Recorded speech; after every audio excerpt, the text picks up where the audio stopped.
কালিয়ায় বর্ণাঢ্য আয়োজনে মহান স্বাধীনতা দিবস উদযাপন। মোহাম্মদ সম্রাট তালুকদারের পাঠানো তথ্য ও ভিডিও চিত্রে দেখুন বিস্তারিত।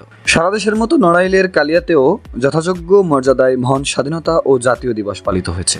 আজ বুধবার ২৬ মার্চ উপজেলা প্রশাসনের উদ্যোগে দিনব্যাপী কর্মসূচির মধ্য দিয়ে দিবসটি উদযাপিত হয়। ভোর ৫টায় মুক্তিযোদ্ধা স্মৃতিস্তম্ভে পুষ্পার্পণের মাধ্যমে দিনের আনুষ্ঠানিকতা শুরু হয়। এরপর জাতীয় পতাকা উত্তোলন, মুক্তিযোদ্ধাদের সংবর্ধনা, আলোচনা সভা, কুচকাওয়াজ এবং পুরস্কার বিতরণ অনুষ্ঠিত হয়। উপজেলা নির্বাহী কর্মকর্তা মোহাম্মদ রশিদুজ্জামানের সভাপতিত্বে আয়োজিত অনুষ্ঠানে উপস্থিত ছিলেন কালিয়া সার্কেল অফিসার কিশোর রায়, কালিয়া থানা অফিসার ইনচার্জ মোহাম্মদ রাশিদুল ইসলাম, নড়াগাতি থানা ইনচার্জ শরীফুল ইসলাম, উপজেলা মৎস্য কর্মকর্তা মোহাম্মদ রায়হান, উপজেলা প্রকৌশল কর্মকর্তা প্রণব কান্তি বল, উপজেলা আইসিটি কর্মকর্তা প্রস্ফুত মণ্ডল, উপজেলা মাধ্যমিক শিক্ষা কর্মকর্তা শাহজাহান মিয়া, উপজেলা বিএনপি সভাপতি সর্দার আনোয়ার হোসেন, সাধারণ সম্পাদক শমা ওয়াহিদুজ্জামান মিলু, পৌর বিএনপি সাধারণ সম্পাদক সেলিম রেজা ইউসুফ প্রমুখ। এছাড়াও বীর মুক্তিযোদ্ধা, সাংবাদিক ও গণ্যমান্য ব্যক্তিবর্গ অনুষ্ঠানে অংশগ্রহণ করেন। উপজেলার সর্বস্তরের মানুষের স্বতঃস্ফূর্ত অংশগ্রহণে কালিয়ায় মহান স্বাধীনতা দিবস উদযাপন এক উৎসবে পরিণত হয়।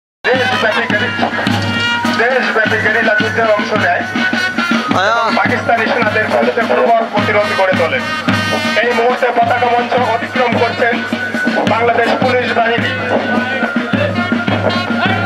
মহান মুক্তিযুদ্ধে আনসার বাহিনীর ৬৭০ জন সদস্য ৪০,০০০ অস্ত্র বিতরণ করেন। এই বাহিনীর ২০ জন বীর সদস্য বাংলাদেশের প্রথম অস্থায়ী সরকারের শপথের দিন বাংলাদেশ ফায়ার সার্ভিস নেতৃত্বে আছেন মোহাম্মদ ফারুক হোসেন। এই মুহূর্তে পতাকা স্কাউট দল নেতৃত্বে আছেন সৈকত ইসলাম। পতাকা মঞ্চ অতিক্রম করছে কালিয়া সরকারি পাইলট মডেল মাধ্যমিক বিদ্যালয়ের স্কাউট দল। এবার পতাকা মঞ্চ অতিক্রম করছেন কালিয়া সরকারি পাইলট মডেল মাধ্যমিক বিদ্যালয়ের গার্লস গাইড দল, নেতৃত্বে আছেন ওরচি পাল।